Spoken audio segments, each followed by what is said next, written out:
You were the word at the beginning. I say often that Pastor Zach, Pastor Jeremy, their gift is preaching the word and giving the word, and mine is singing vocally. Your hidden glory in creation. I believe that my gift and my worship language is through song and singing. And if I can help bring others to know who God is through song, I feel like I've done my job. That's what God put me here to do. So. Jesus Christ, my King.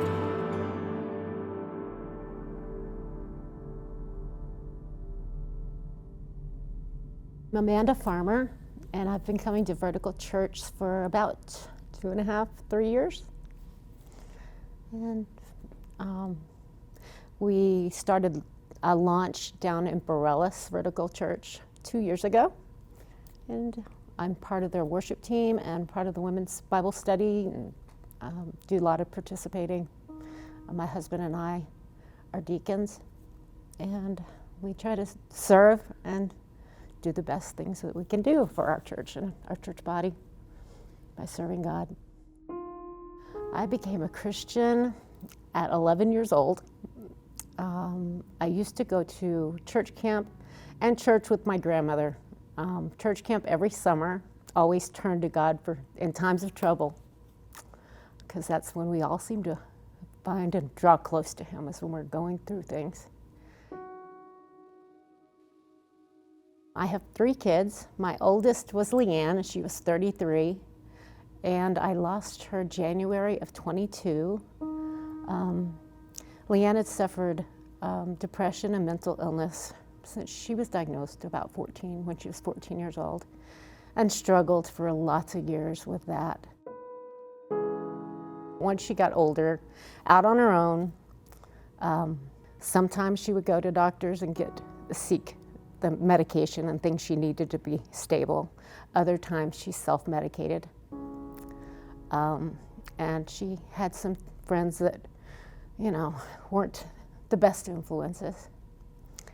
And she would self-medicate with alcohol, drugs, whatever she could find.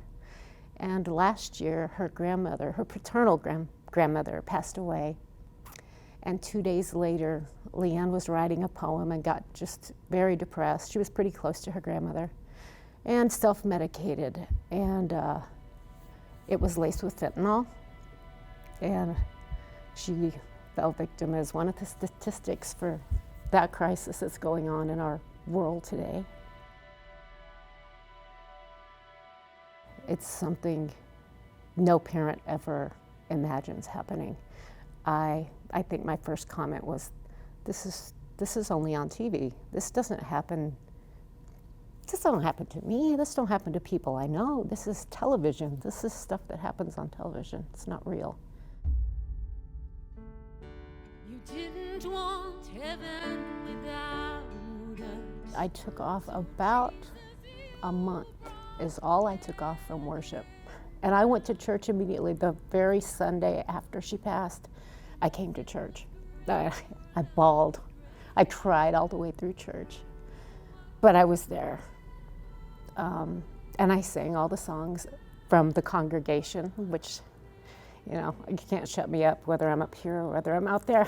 It's one or the other. The name of Jesus Christ, my King.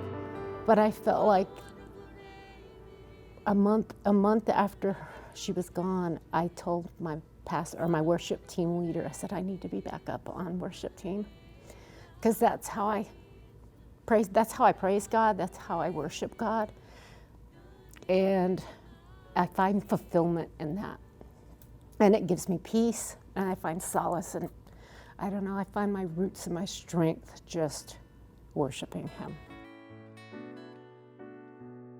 The thing is to remember that God still loves each and every one of us, no matter what.